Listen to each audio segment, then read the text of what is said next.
শুধু খিচুড়ি ফিস্টে মন না ভরাতে আমরা সেদিনই ডিসাইড করে নিই আমাদের নেক্সট পিকনিকের ডেট। পিকনিকের আগের সন্ধ্যেতে এখন চলছে তারই সব প্রিপারেশনস। ভিডিওটা বেশ কয়েকটা দিন আগে, তখনও ঠান্ডাটা ছিল বেশ ভালোই, তাই আমরা সবাই ঠিক করি আমাদের বাড়ির ছাদেই সেরে ফেলা যাক এইবারের পিকনিকটা। সকাল সকাল রেডি হয়ে সবাই এক এক করে হাজির হতে থাকে আমাদের ছাদে। বৌদির সেদিন নিরামিষ থাকায় এই সব কিছুর মাঝেই আমি তৈরি করে ফেলি বৌদির জন্য স্পেশালি বাটার পনির। তারপর গরম গরম ঘুগনি, মুড়ি আর বোঁদে দিয়ে আমরা সেরে ফেললাম আমাদের টিফিনটা। আর এদিকে দেখি আমাদের পিকনিকের সব থেকে বড় মেম্বারও ব্যস্ত গরম গরম ঘুগনির স্বাদ নিতে।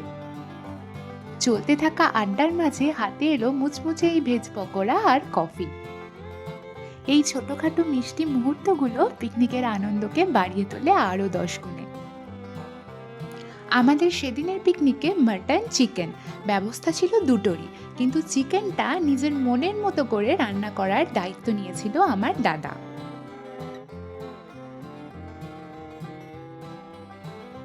ছাদে এসে দেখি বাবা আর সৌমেনদা মিলে একসাথে লেগে পড়েছে তাদের হাতে স্পেশাল মাটন রান্না করতে।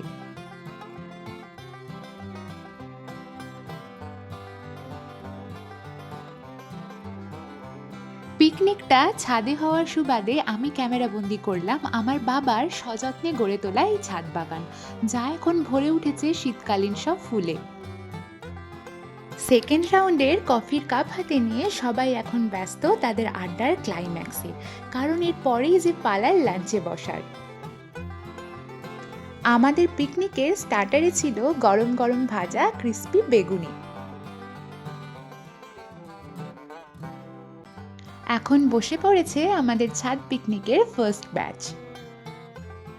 তারপর আর কি দেরি না করে বসে পড়লাম আমরাও। আমাদের এই শীতকালীন ছাদ পিকনিকের মেনুতে ছিল স্যালাড, বেগুনি, আলু পোস্ত, মাটন আর চিকেন, চাটনি, পাঁপড় আর খেজুর গুড়ের কালাকাঁদ। এই হচ্ছে আমার দাদার হাতের তৈরি দুর্দান্ত সেই চিকেন কষা। এই ছাদ পিকনিকের হই হুল্লোড় খাওয়া দাওয়ার মধ্যে দিয়ে আমরা শেষ করলাম আমাদের এইবারের শীতকালের পিকনিকের পর্ব। আবার অপেক্ষা পরের বছরের।